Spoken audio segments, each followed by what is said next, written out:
இன்றைய இருக்கக்கூடிய ஜெனரேஷன் நாம் எடுத்து பார்த்தால் ஒரு பக்கம் டெல்லி ஜந்தர் மந்தர்ல சில வாலிபர்களுடைய போராட்டம் வெற்றி அடைந்திருக்கிறது. வாலிபர்கள் தெரிந்து கொள்ள வேண்டிய செய்தி என்னவென்றால், நீங்கள் அதிகமாக முயற்சி செய்ய வேண்டும், வைராக்கியத்தோடு நீங்கள் வாழ்க்கையில் நடைபோட வேண்டும். ஆனால் இன்றைய காலகட்டம் என்ன இருக்குன்னு சொன்னா, ஆஃப்டர் 2000 கிட்ஸ் என்று சொல்லக்கூடிய 2K, இன்னைக்கு நம்ம சொல்ல போனா ஜென்சி அப்படின்னு சொல்றாங்க, இளைஞர்கள் கூட்டம். ஒரு நேரத்துல பெரும் நிறுவனம் வைத்த முதலாளிகள் எல்லாம் இன்னைக்கு காணாம போயிட்டாங்க, பிள்ளைங்க பொறுப்பு இல்லாத காரணத்தினால.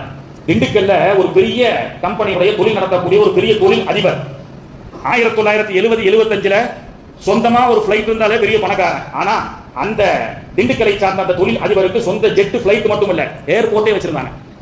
சொந்த ஏர்போர்ட் வைத்து நடத்தி கொண்டிருந்த பெருங்கொண்ட பணக்கார கோடீஸ்வரர்கள் இன்னைக்கு அவருடைய 2வது தலைமுறை 3வது தலைமுறை இல்லாமலே போயிட்டாங்க, காணோம். ஏர்போர்ட் நகரம்னு மட்டும் திண்டுக்கல்ல இருக்கு. ஆனா அங்க ஒரு ஏர்போர்ட் இருந்தது, அது ஒரு தொழில் அதிபருடைய ஒரு குடும்பத்தை சார்ந்தது என்ற வரலாறு நாம் மறந்து விட்டோம். காரணம், அடுத்து வரக்கூடிய ஜெனரேஷனுக்கு முயற்சியை கற்றுக் கொடுக்கவில்லை. இன்னைக்கு மாணவர்கள் முதுகு வளைவதை விரும்பவில்லை. ஒரு நேரத்தில் தொழில் நிறுவனங்கள்ல ஆட்களுக்கு வேலை கிடைக்காது, வேலை இல்லா பட்டதாரிகள்னு சொல்லி அதை கூட ஒரு டீசென்டா VIP வேலை இல்லா பட்டதாரின்னு போட்டுக்கிட்டான். எங்க போனாலும் வேலை கிடைக்க மாட்டேங்குது. தொழில் செய்யக்கூடிய மிகப்பெரிய முதலீட்டாளர்கள் எல்லாம் வேலை கம்பெனி, தொழிற்சாலைகள், நிறைய ஃபேக்டரிஸ் நிறைய எல்லாம் வச்சிருந்தாங்க. அப்பெல்லாம் வேலைக்கு ஆட்கள் நிறைய வந்தாங்க.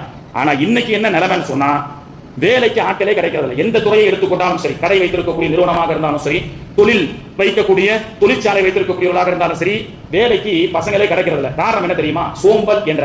இன்னைக்கு உடம்பு வளைஞ்சி வேர்வை சிந்தி சம்பாதிக்கணும், கஷ்டப்படணும் என்று இருக்கக்கூடிய இளைஞர்கள் குறைந்து விட்டார்கள். படித்து விட்டத்தை பார்த்துக் கொண்டு நான் படித்த வேலைக்கு ஏசி ரூம்ல வேலை கிடைக்குமா என்று மட்டும் சொகுசை எதிர்பார்த்துக் கொண்டிருக்கக்கூடிய இளைஞர்கள் தான் இன்னைக்கு அதிகம். நிறைய நிறுவனம் நடத்தக்கூடிய நிறைய தொழில் முதலாளிகள் எல்லாம், ஹசரத் யாராவது ஒரு நல்ல பையன் இருந்தா சொல்லுங்களேன், பிகாம் படித்த பையனை சொல்லுங்களேன், ஒரு எம்காம் படிச்ச பையன் அக்கௌண்ட் பார்க்கணும், இப்படி எல்லாம் வேலைக்கு ஆட்கள் தேடுகின்றார்கள். வந்து வேலை செய்வதற்கு பசங்க இல்ல. ஏன்னா வேலைக்குன்னு வந்துட்டா காலையில 8 மணிக்கு கடையை திறக்கிறதுக்கு வரணும். ஒரு நேரத்தில் சம்பளம் இல்ல, ஐயா எனக்கு சம்பளம் வேண்டாம், சாப்பாடு மட்டும் கொடுங்க, தொழில் கத்துக்கணும் அப்படின்னு சொல்லி 80-90களில் தொழில் கத்து அந்த தொழில் மூலமாக கஷ்டப்பட்டு முயற்சி செய்து அந்த தொழில் அதிபர்களாக, அந்த தொழிலை சார்ந்த அதிபர்களாகவே ஆனவர்கள் தான் அதிகம். ஆனால் இன்னைக்கு கார்ப்பரேட் நிறுவனத்துடைய நிலைமை எப்படி இருக்கிறது? இன்னைக்கு யாரும் ரெகுலரா மாச சம்பளத்துக்கு இளைஞர்கள் கிடைப்பதில்லை. காரணம், இளைஞர்கள் பஞ்சுவாலிட்டியா ஒரு நிறுவனத்துக்கு வந்து பஞ்சுவாலிட்டியா செல்வதற்கு இன்னைக்கு இளைஞர்கள் இல்லை. படித்த இளைஞர்கள் பெரிய லெவல்ல சாப்ட்வேர் இன்ஜினியர்களாக அவர்கள் எல்லாம் போய் ஏசி ரூம்ல போய் உட்கார்ந்து ஒர்க் பண்றாங்க.